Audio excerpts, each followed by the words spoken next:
So welcome to the next lecture on signals and systems, and we proceed on discussion of system properties even further. Now in the previous lecture we had looked at stability and shift invariance as two important properties, right? Again we looked once again at all the properties that we had discussed so far, and we tried to come out with a comparison based on the a priori assumptions about the independent variable. We noted that in the case of shift invariance, what we required was that the independent variable be the same at the input and output, right? In the case of causality, not only was that needed, but we also required there to be an ordering.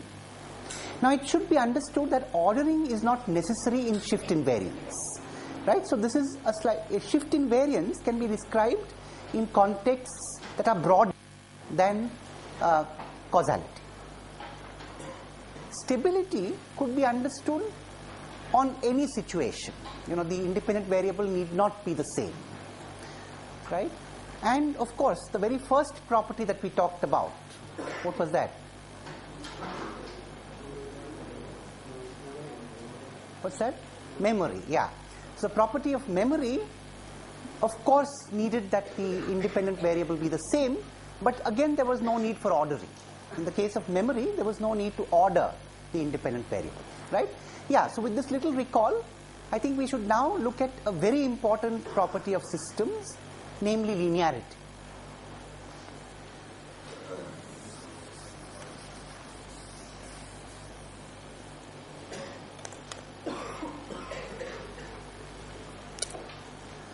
All right?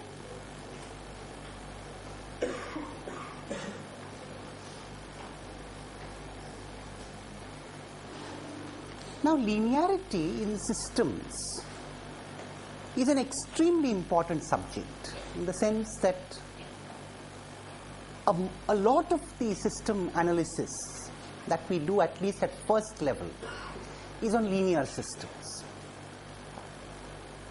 Let's first understand what linearity means, and we'll take it up from there.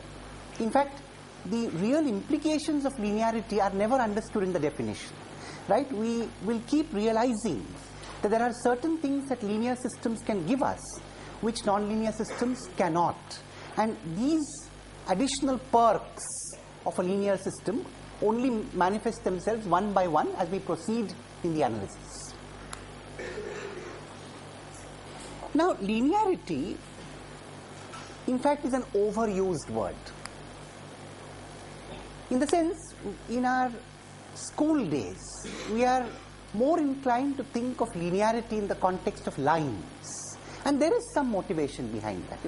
The notion of linearity that we are going to have now has something to do with lines, but not exactly the kind of lines that you've been thinking about in coordinate geometry or in equivalent subjects at school. The basic principle that we are looking for in linearity is the principle of superposition.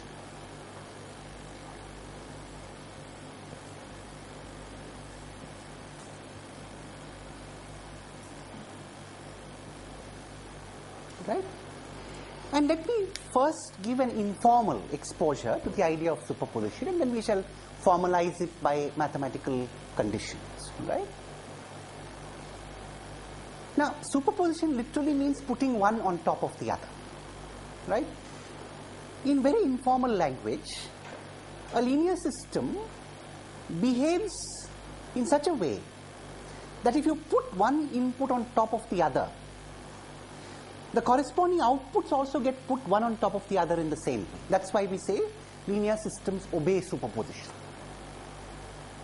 Now, it's important. There are a few words again here that carry a lot of importance. First, when the inputs are put one on top of the other.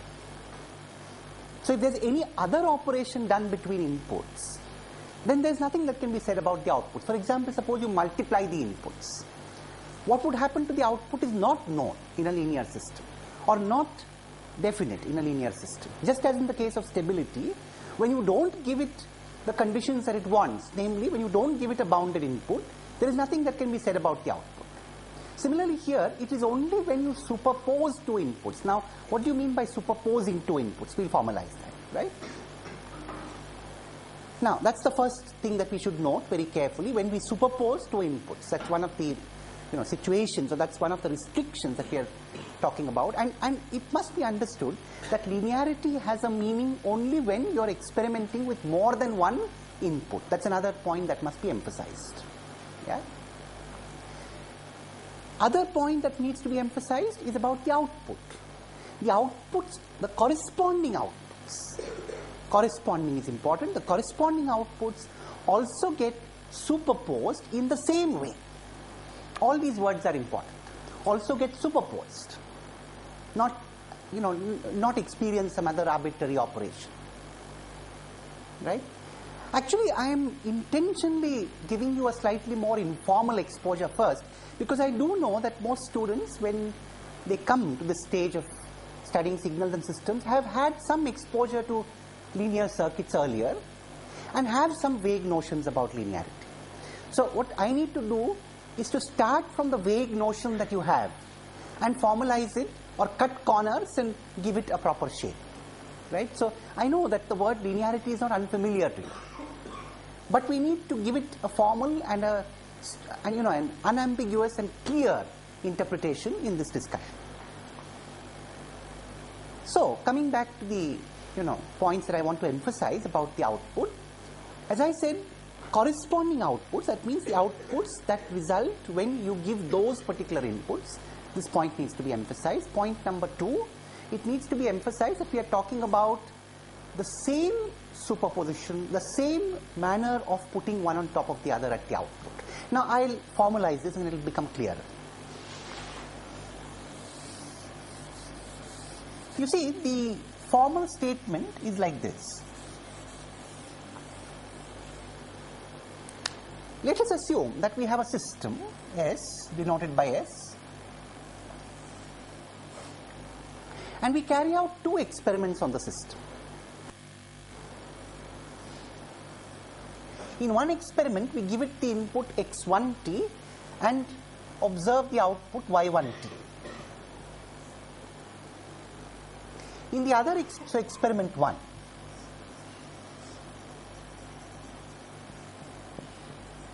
In the other experiment, we give it the input x2t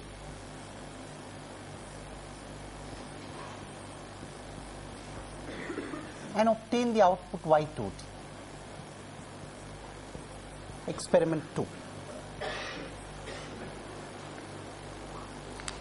Now, linearity is a property that we shall determine from a third experiment. Alright?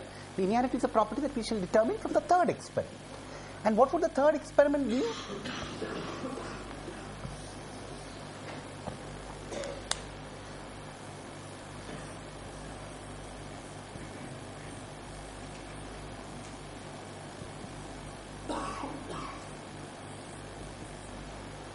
We superpose. What does superpose mean? Superpose means make a linear combination. Right? So we combine x1t and x2t according to this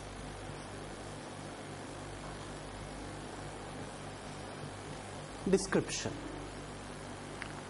What are we doing here? We are choosing two arbitrary constants, a1 and a2, from the underlying set of numbers or from the underlying set of elements on which these signals are defined. Now, in general, therefore, a1 and a2 can be complex, and this must be kept in mind. I must emphasize this. In general, a1 and a2 can be complex, right? And therefore, what we are asking for is two different complex signals, x1t, x2t, resulting in two different appropriate complex signals, y1t and y2t, and x1t and x2t being combined again through complex coefficients in the linear combination, a1 x1t plus a2 x2t, where a1 and a2 are general complex numbers. At the moment, we shall look at that situation. All right? Now, we observe the output of the experiment. And if the output happens to be A1 Y1t plus A2 Y2t, if this is the output, then system linear.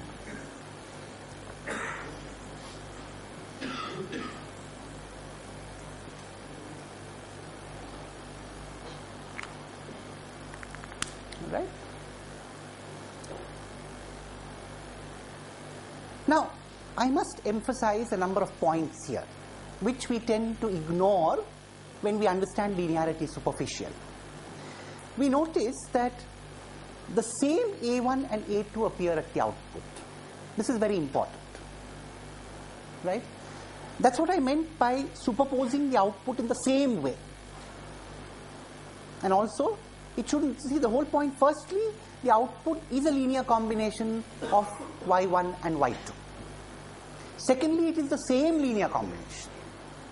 So, for example, suppose you find that in a given system, you put in A1 x1t plus A2 x2t, but the output is some A1 prime Y1t plus A2 prime Y2t, where A1 prime is not equal to A1 and A2 prime is not equal to A2. This is not a linear system, even though the corresponding outputs are linearly combined.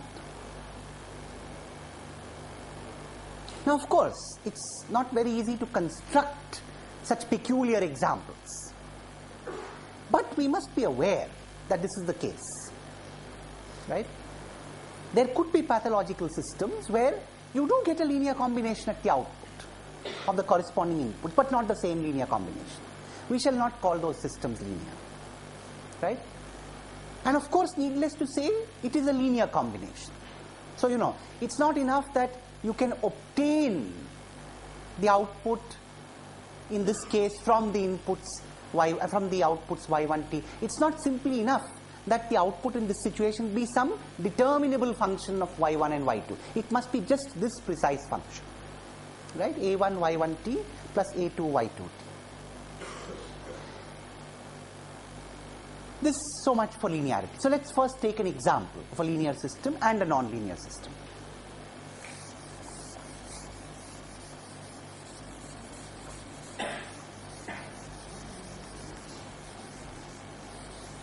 Now, you see, let's take the system description. Yt is t times xt. An example that we took last time as well, right? I've intentionally taken this example because I wish to emphasize that linearity has nothing to do with shift invariance. Now, we know that this system is shift invariant and shift variant. It's not shift invariant. In spite of that, we shall show it is linear. I mean, I don't really need to say in spite, because actually there's no connection. A system could be linear and not shift invariant. A system could be, shift invariant and not linear. A system could be both linear and shift invariant. It could be neither, right? So all four possibilities are there. Anyway, let's take this possibility. Now we'll show the system is linear. Very simple. Suppose we give x1t as an input. The corresponding output is t times x1t. If we give x2t as an input, the corresponding output is t times x2t. And now if we give a1 x1t plus a2 x2t as an input, the corresponding output would be t times this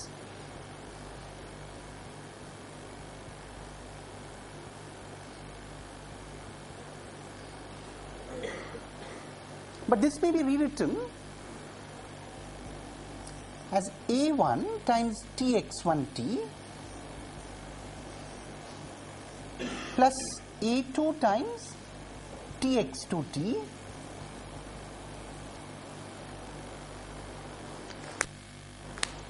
but then this is Y1t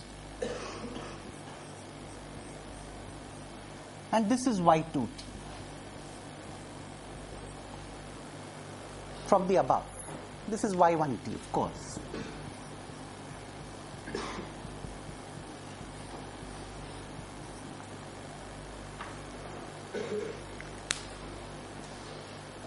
And therefore, the system is linear. Again, I must emphasize that a proof of linearity must be independent of example. And a disproof of linearity or a contradiction of linearity can be done with one counter example. So it is very important to note that linearity should not be proved through example. Right?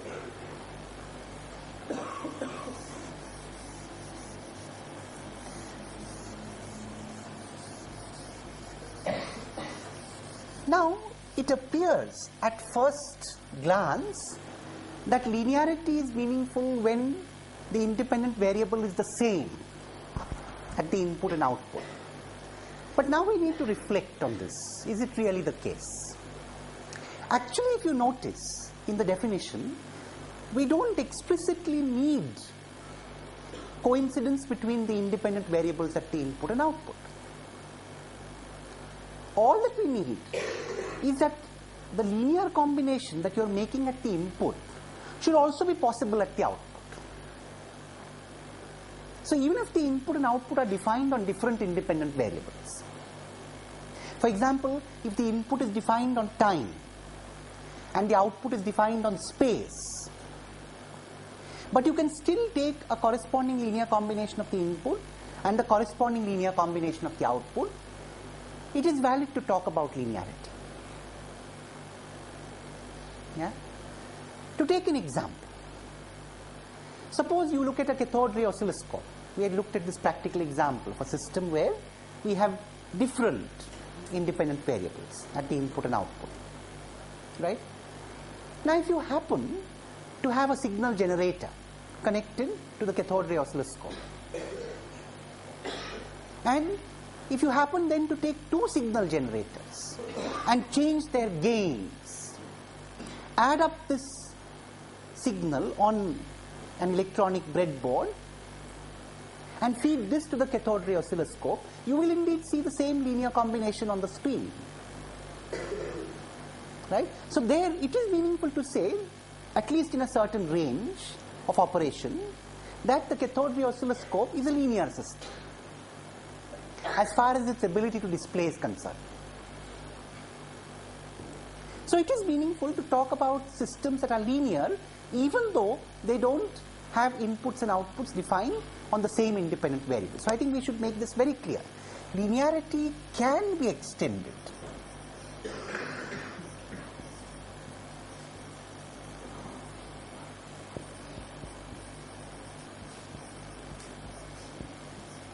to situations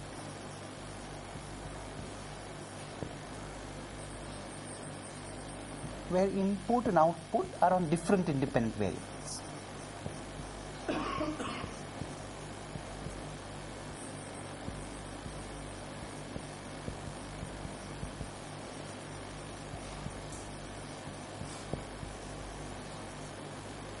In fact, examples could be time and space.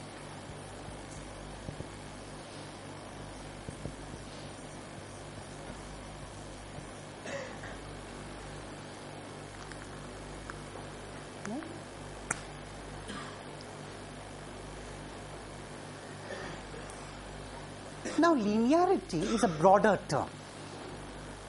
Sometimes it helps to think of linearity as subdivided into two properties.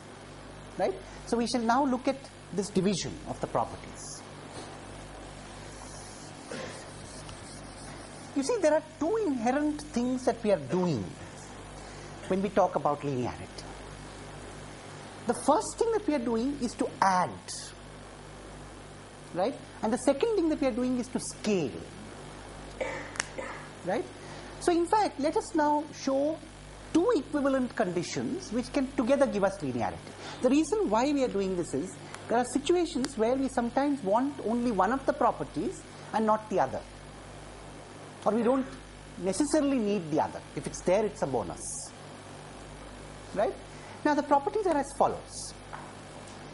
The same pair of experiments. So I have x1t giving me y1. In fact, now since we have relaxed the requirement on having the same independent variable, let's assume that you have two experiments where in one experiment when you feed in x1t, the system gives you y1 and let's call the output variable f for no particular reason other than later on we'll see that f can actually be given the significance of frequency, for example. Right? But it doesn't matter. At the moment, let's just call the output variable f, whatever it be. And then of course, so I'll write, for shorthand, what I'll do is, I won't keep rewriting this, I'll simply say x1, 2 t respectively gives me y1, 2 f. And this should be interpreted to mean that x1t gives me y1f and x2t gives me y2f. Right? It's a shorthand notation that we'll use in future. A respectively notation. Right? Now, there are two different kinds of experiments that we can perform. One experiment is, suppose I feed in x1t plus x2t, just the sum, not a linear combination, it's just a sum, x1t plus x2t.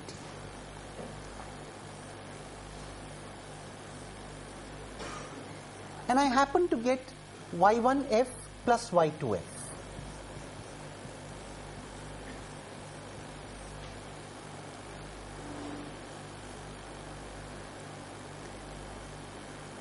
And this happens for all x1, x2.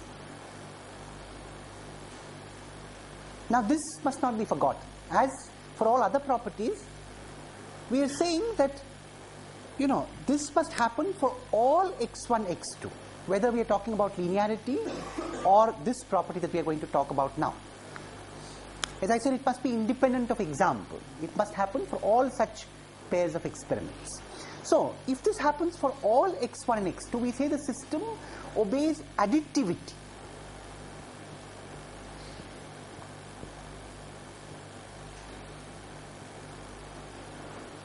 Yeah, so we say the system obeys additivity here.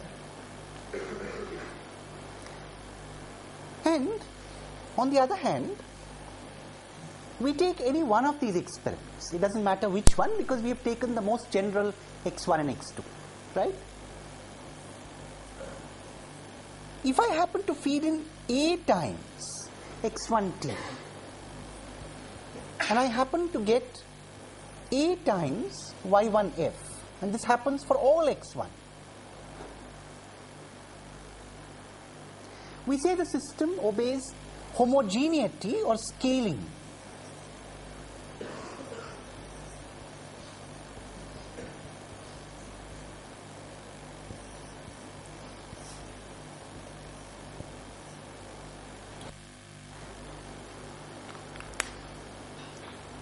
Yeah, we say the system obeys homogeneity or scaling.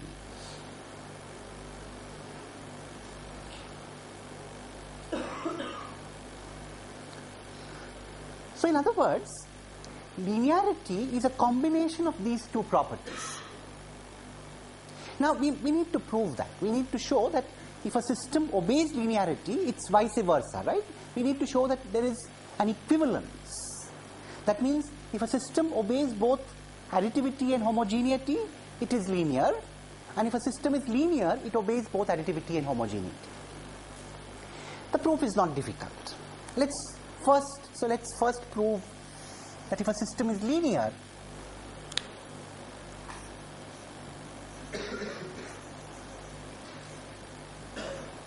it has the properties of additivity and homogeneity.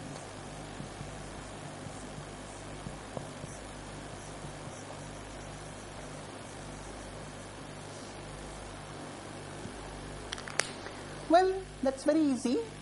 If a system is linear, then of course, in particular, if I choose, you see, if a system is linear, what can I say? When I put in x1 and x2 and respectively get y1 and y2, then a times a1 times x1t plus a2 times x2t would give me a1 times y1f plus a2 times y2f for arbitrary a1, a2, x1 and x2. In particular, choose A1 and A2 to be 1 each, and this property is established. And in particular, choose A1 to be A and A2 to be 0, and then this property is established.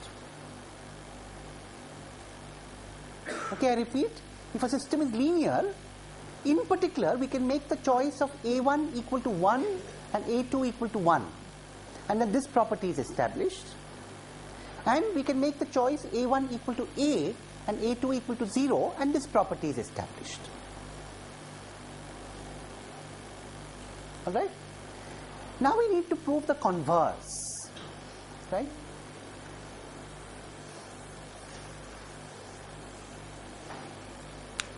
So we need to prove that additivity plus homogeneity ensures linearity.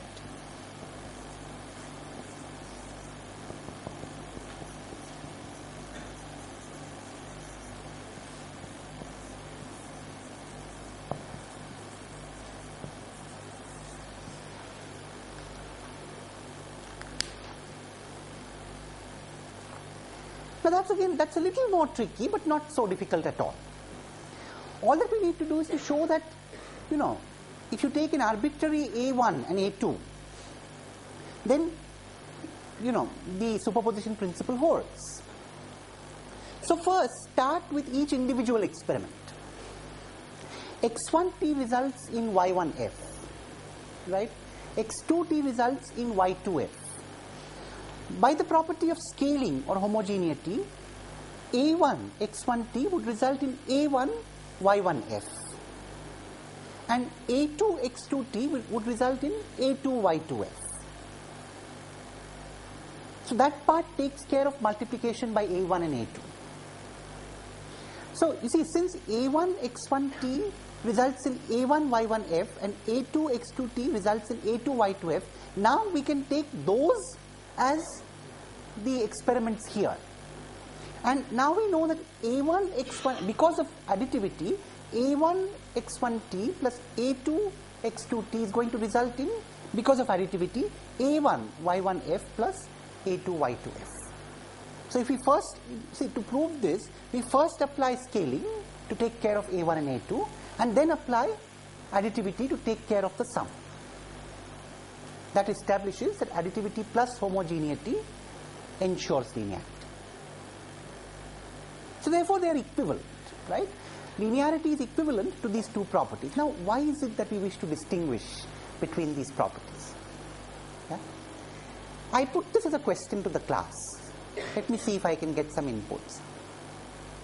Let's first try and answer the question on additivity.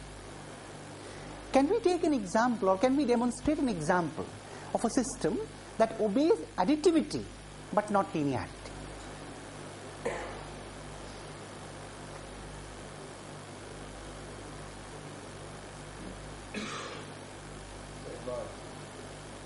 Yeah.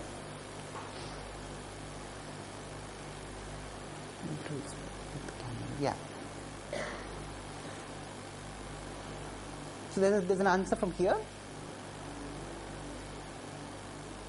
Yeah. If I take f of z equal to z bar, so if I take f of z equal to z bar on the field of complex numbers, that satisfies only additivity. Because z1 plus z2 satisfies z1 bar plus z2 bar. But if I take alpha z as my input, then my output becomes alpha bar z bar. Very good. Very good. Yeah. Right. Yeah.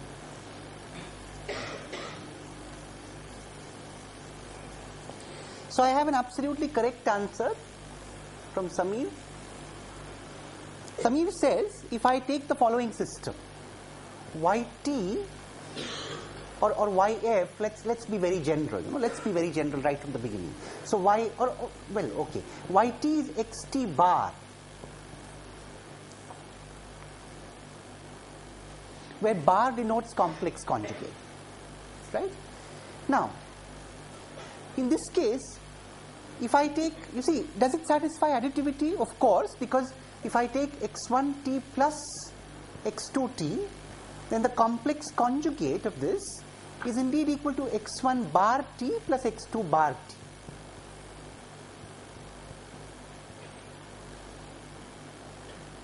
And therefore, this system satisfies additivity. So it's additive.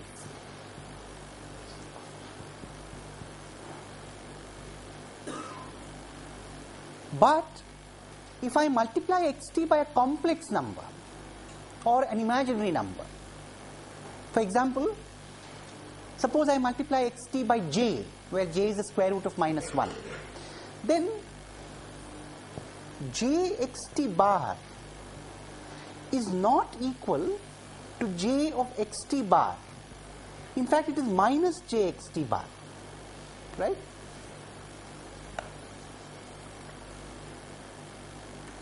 In fact, j of xt bar is minus j times xt bar.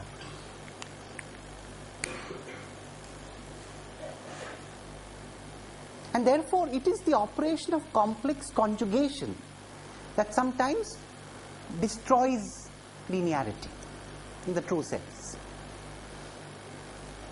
Of course, what it indicates is that if you confine yourself to real numbers, then you may of course there's no notion of complex conjugation there, right?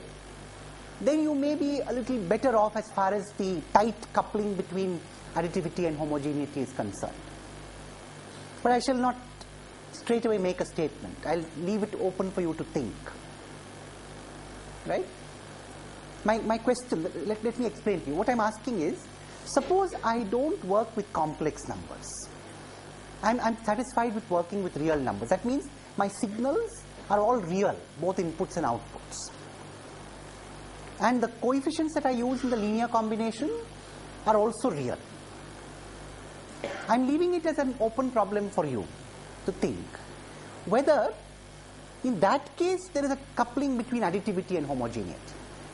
That means, is it necessary that if a system is additive, it's also homogeneous, and vice versa, right? I'm not going to answer the question right away. In any case, now let's take an example of the converse. Let's take an example of the converse. What is the converse? A system that is homogeneous but not additive. That's very tricky. All right, so there's an input. One gentleman suggests that y of t being equal to mod xt could be a candidate. A candidate for a system that is not additive but homogeneous. Now, what is the opinion of the class on this?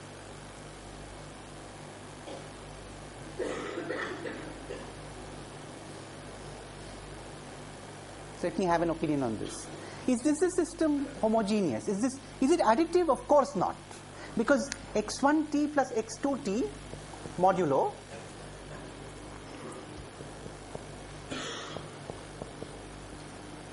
is not equal to mod x1t plus mod x2t.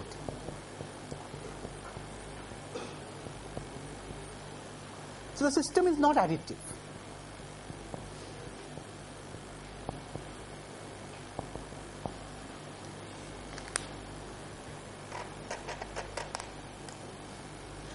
But what about homogeneity?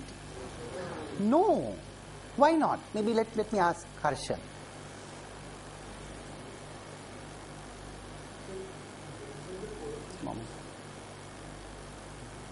Yeah.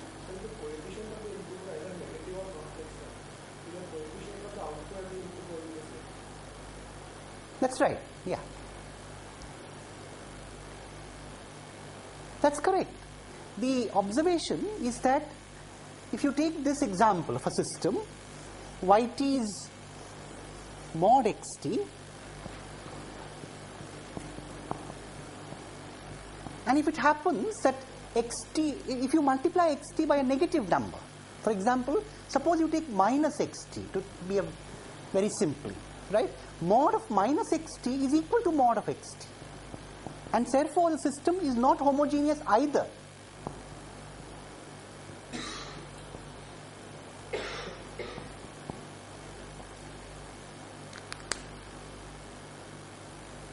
This is not a correct example, right? However, this does give us a clue in the right direction. I mean, it's needed that we use the idea of modulus somewhere to construct a system that is homogeneous but not additive. It's not trivial. It's a little, these are, as I said, systems that are additive but not homogeneous, and systems that are homogeneous but not additive are tricky systems in the sense that, they don't occur so commonly. They are these pathological worms sitting somewhere in an otherwise clean garden of linearity. Right? So, now let me give you a hint. Hey, any inputs on this?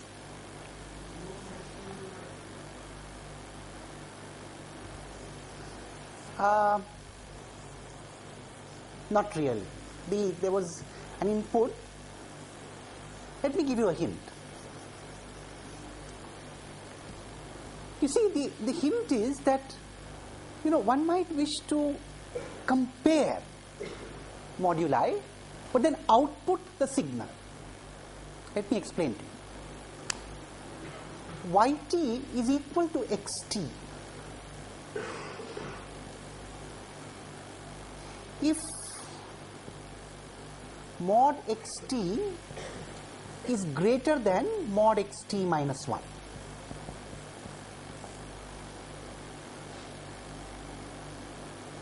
Is equal to xt minus 1. If mod xt minus 1 is less than or equal, is greater than or equal to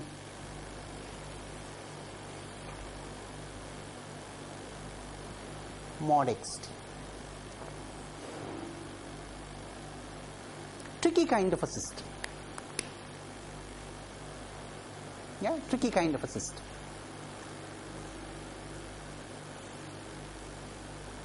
Now, I shan't prove it formally. I am putting this as a question before you.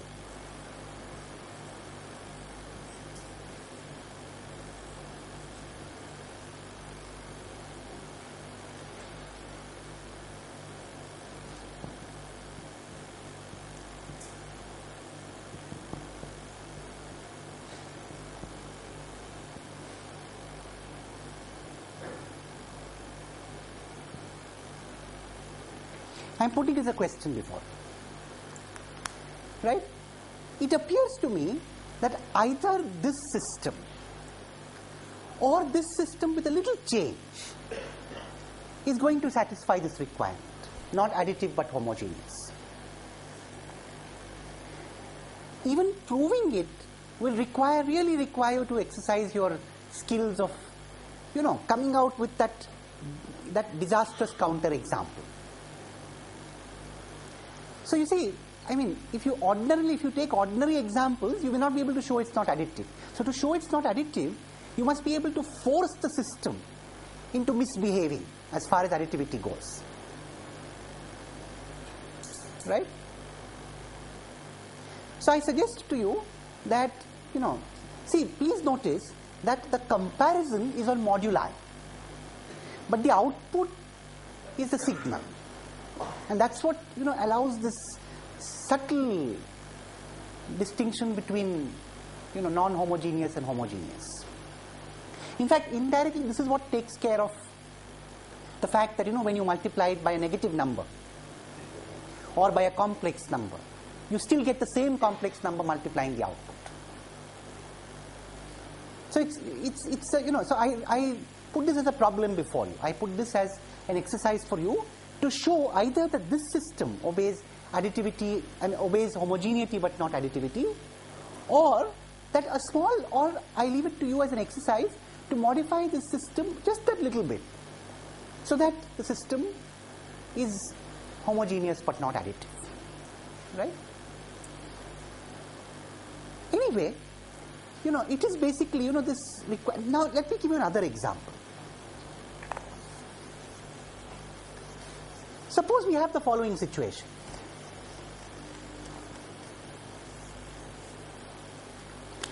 Yt is xt multiplied by xt minus 1 divided by xt minus 2.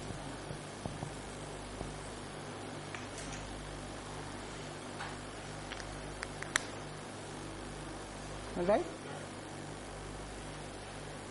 Of course, you have to take care of those cases where xt minus 2 is 0 and so on. So properly, I'll say, properly taking care of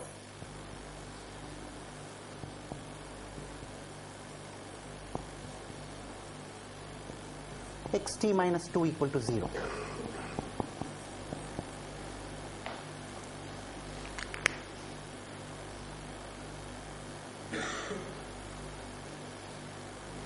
Now here, if I happen to multiply xt by a constant, let's say a, then the output is a times xt into a times xt minus 1 divided by a times xt minus 2.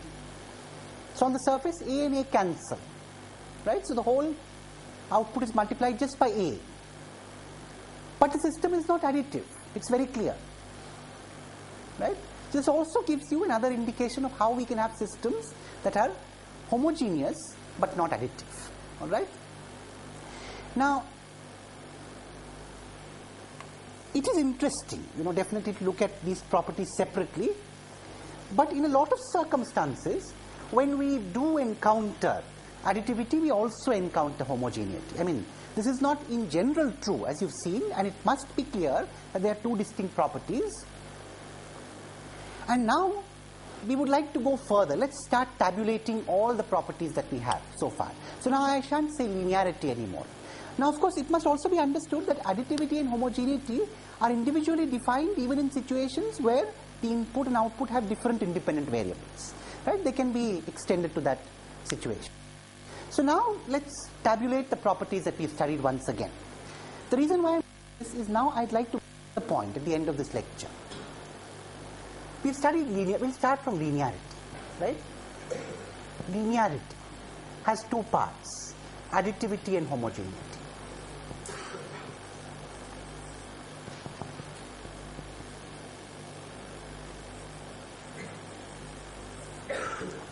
Shift in variance.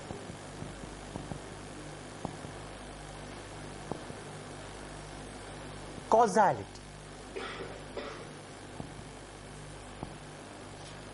Stability. And memory.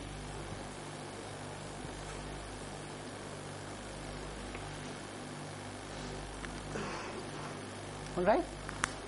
The point that I wish to make is that all these properties, including this bifurcation, so you may think of this not as 5 but as 6 properties: additivity, homogeneity, shift in variance, causality, stability, memory.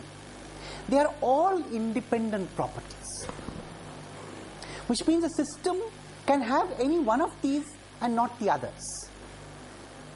And it is not trivial to show. I encourage you to intentionally construct examples where a system has any one or more of these properties but not the others. So how many possible categorizations have we now resulted in? There are 6 different types of properties, and each of them can be present or absent. So in total, we have 64 different possible kinds of systems.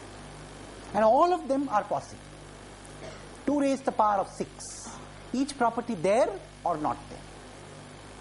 Yeah, I leave it for you as a game to sit and pull out any one of those categories and exhibit a system in that category.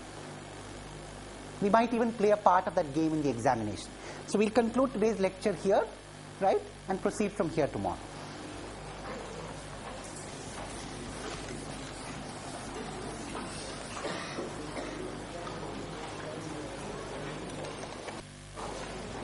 So you people should make it a point to run from here, right, to the next class, because